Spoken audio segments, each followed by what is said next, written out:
The American dream, closer than you think. Hey everyone, John Green here, and let's talk about the American dream. No, not the one with a white picket fence, though I guess that could be part of it. I'm talking about something bigger, becoming a US citizen. It's a goal for millions, and you might be surprised to learn that you're closer than you think.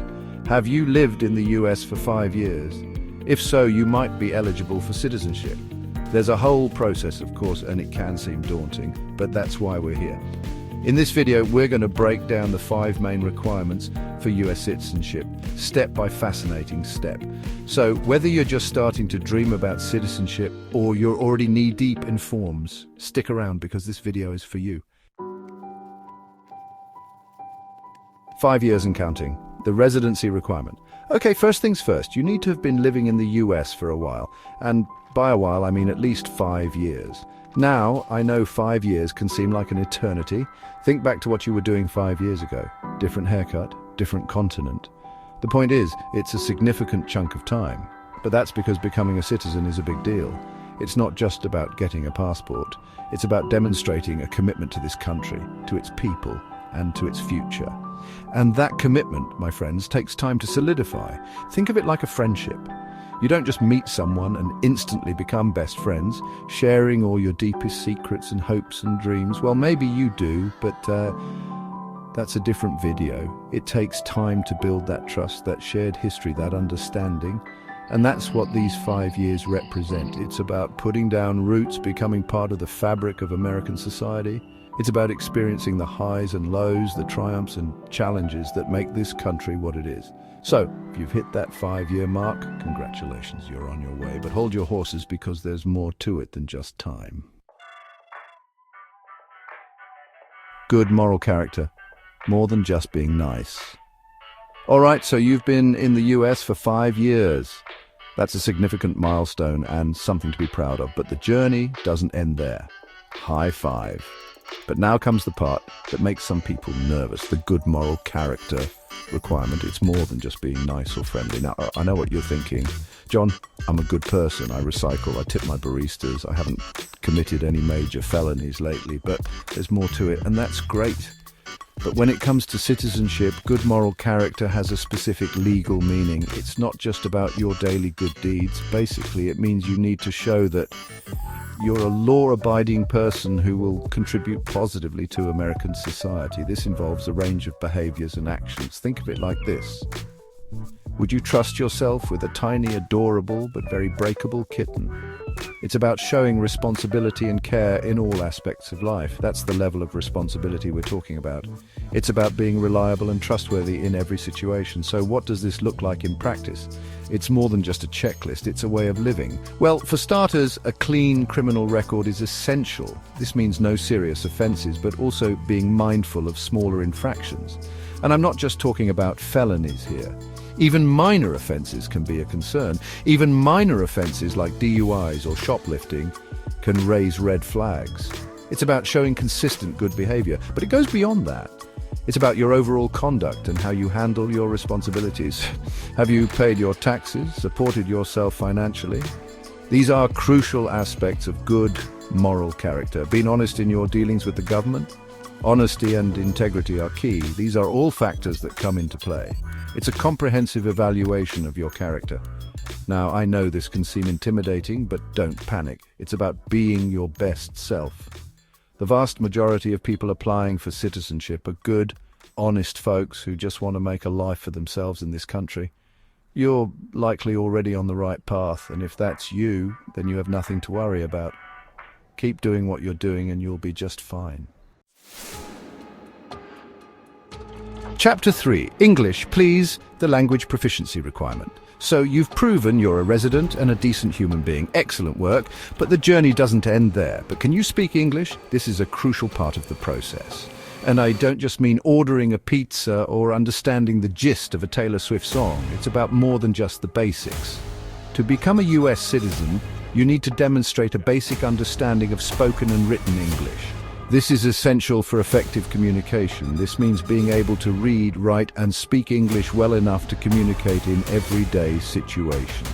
It's about being able to engage in daily life. Think of it like this. You should be able to follow along with this video. understand the news, and maybe even have a conversation about the weather without resorting to interpretive dance.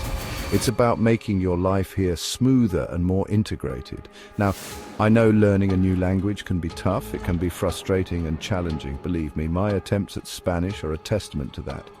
But don't let that discourage you. But there are tons of resources available to help you improve your English skills. You're not alone in this journey. Libraries offer free ESL classes, which can be incredibly helpful. Community centers often have conversation groups, providing a supportive environment to practice. And there are countless online resources and apps that can help you learn at your own pace. These tools can be accessed anytime, anywhere. The good news is the English language proficiency test is designed to be fair and accessible. It's meant to assess your practical skills. It focuses on basic conversational skills, which are essential for daily interactions, not on Shakespearean sonnets or the intricacies of grammar. So don't stress about mastering complex literature. So if you're worried about this requirement, don't be. It's manageable with the right approach. With a little effort and dedication, you can definitely master the basics and ace that test. Remember, persistence is key, and every step you take brings you closer to your goal. Chapter 4, History Class in Session the Civics Test. All right, time for a pop quiz. But don't worry, this isn't your typical school quiz. This one is a bit different. Don't worry, it's not about calculus or the periodic table. No complex equations or chemical reactions here. To become a US citizen, you need to pass a civics test, which covers basic US history and government. This test is designed to ensure you have a fundamental understanding of the country's past and its governing principles. Think of it like this. You're about to join a club, and this test is your initiation. It's a way to make sure you know the club's history, its rules, and what it stands for. It's about making sure you understand the rules, the history, and the values that underpin this crazy, wonderful experiment we call the United States of America. This knowledge helps you appreciate the journey and the struggles that have shaped the nation. Now, I know history can seem like a jumble of dates and names, but it's so much more than that. It's a tapestry of stories, events, and people that have all contributed to where we are today. It's the story of us, of how we got here, and of the ideals that continue to shape our nation. Understanding this story helps us connect with the past and envision a better future. The civics test covers things like the Constitution, the branches of government, important historical figures, and the key events that have defined US history. And key events in US history.